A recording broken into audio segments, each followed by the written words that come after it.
Nakon vojnih vježbi koje je izvela austro-ugarska vojska 26. i 27. juna 1914. godine kod Trčina, prestolonasljednik Franz Ferdinand je 28. juna stigao u Sarajevo, zajedno sa svojom suprugom Sofijom. Međutim, kod Latinske ćuprije je izvršen atentat od strane Gavrila Principa koji je pucao iz pištolja u Franca i njegovu suprugu. Nakon toga mnoge srpske ustanove i radnje su napadnute, a Bosansko-hercegovački sabor je održao sjednicu i osudio atentat. Vijest o atentatu je obišla cijeli svijet, koji je uskoro potonuo u ratni plamen. Kraj jula i početak avgusta 1914. godine u Bosni i Hercegovini je prošao u užurbanoj mobilizaciji ljudstva i materijalnih sredstava za predstojeće ratne operacije. Ogroman broj vojnih obaveznika slivao se u regrutne centre, prikupljala se stoka za vuču i klanje, otkupljivalo se žito i druga hrana, nabavljala se razna oprema, prije svega kola i samara, dok su zanatlije stavljene u službu rata. Željezničke pruge su bile gotovo u potpunosti zakrčene zbog transporta. Istovremeno u periodu od 29. jula do 11. augusta austro-ugarska artiljerija bombarduje srpske položaje preko Drine i postavlja pontonske mostove. Time je Bosna i Hercegovina postala neposredno ratno područje i takvo stanje će biti sve do početka 1916. godine. Nakon što su obavljene sve ratne pripreme, 5. i 6. austro-ugarska armija 12. augusta prelaze lijevu obalu Donje Drine i zauzimaju Loznicu, dok 20. augusta nove austro-ugarske jedinice nastupaju kod Višegrada i Priboja. Uskoro će doći do dobro poznate bitke na Ceru, u kojoj austro-ugarska vojska doživljava poraz, nakon čega će doći do njezinog povlačenja preko Drine.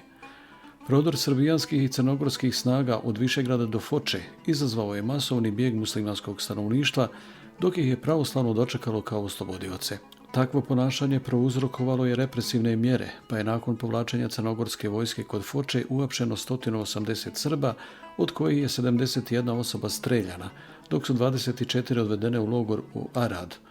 Od 3. septembra počinje srpsko-crnogorska ofanziva Užičke i Sandžačke grupe na prostoru jugoistočne Bosne, Foča, Goražde, Stari Brod, Višegrad i Međeđa, a 3 dana kasnije i na Savi.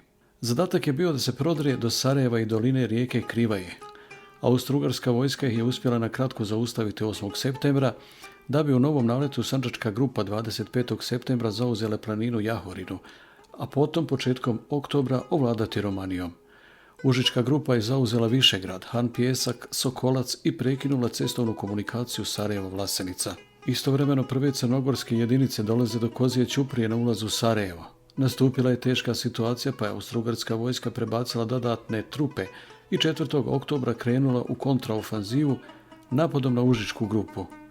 U periodu od 4. do 10. oktobra vođene su žestoke borbe poslije kojih je srpska vojska odbačena južno od puta Han Pjesak-Sarajevo. Period zatišja iskoristio je general Oskar Potiorek da sa novoformiranom 50. divizijom iz sastava 15. korpusa 18. oktobra poduzme ofanzivu u jugoistočnoj Bosni i potisne Užičku grupu na desnu obalu rijeke Drine. Iza nje do 30. oktobra su se povukle i crnogorske jedinice.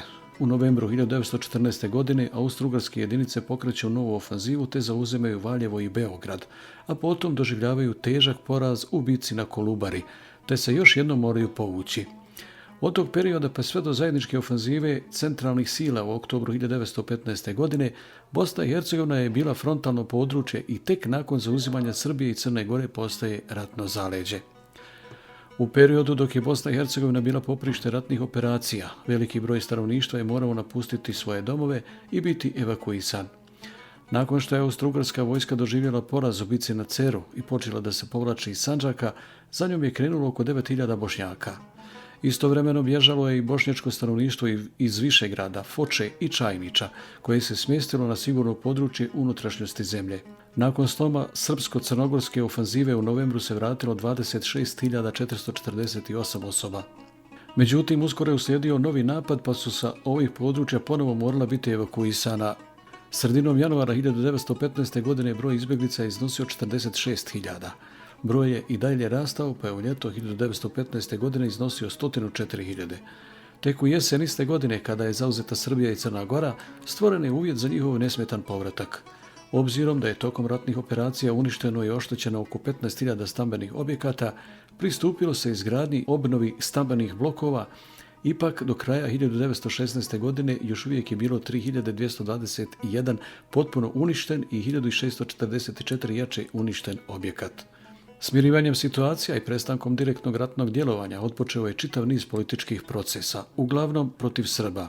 Godine 1915. održana su 4 đačka procesa, Banjalučki sa 27 optuženih, Mostarski sa suđenjem u Sarajevu za 10 optuženih, Sarajevski sa suđenjem u Travniku sa 65 optuženih i Tuzlanski sa suđenjem u Bihaću sa 40 optuženih đaka.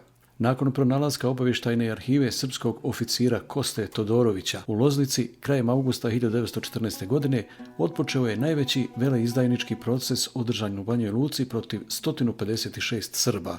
Odlukom suda od 22. aprila 1916. godine 16 optuženih je osuđeno na smrt vješanjem, dok su ostali osuđeni na zatvorsku kaznu u trajanju od 3 do 20 godina.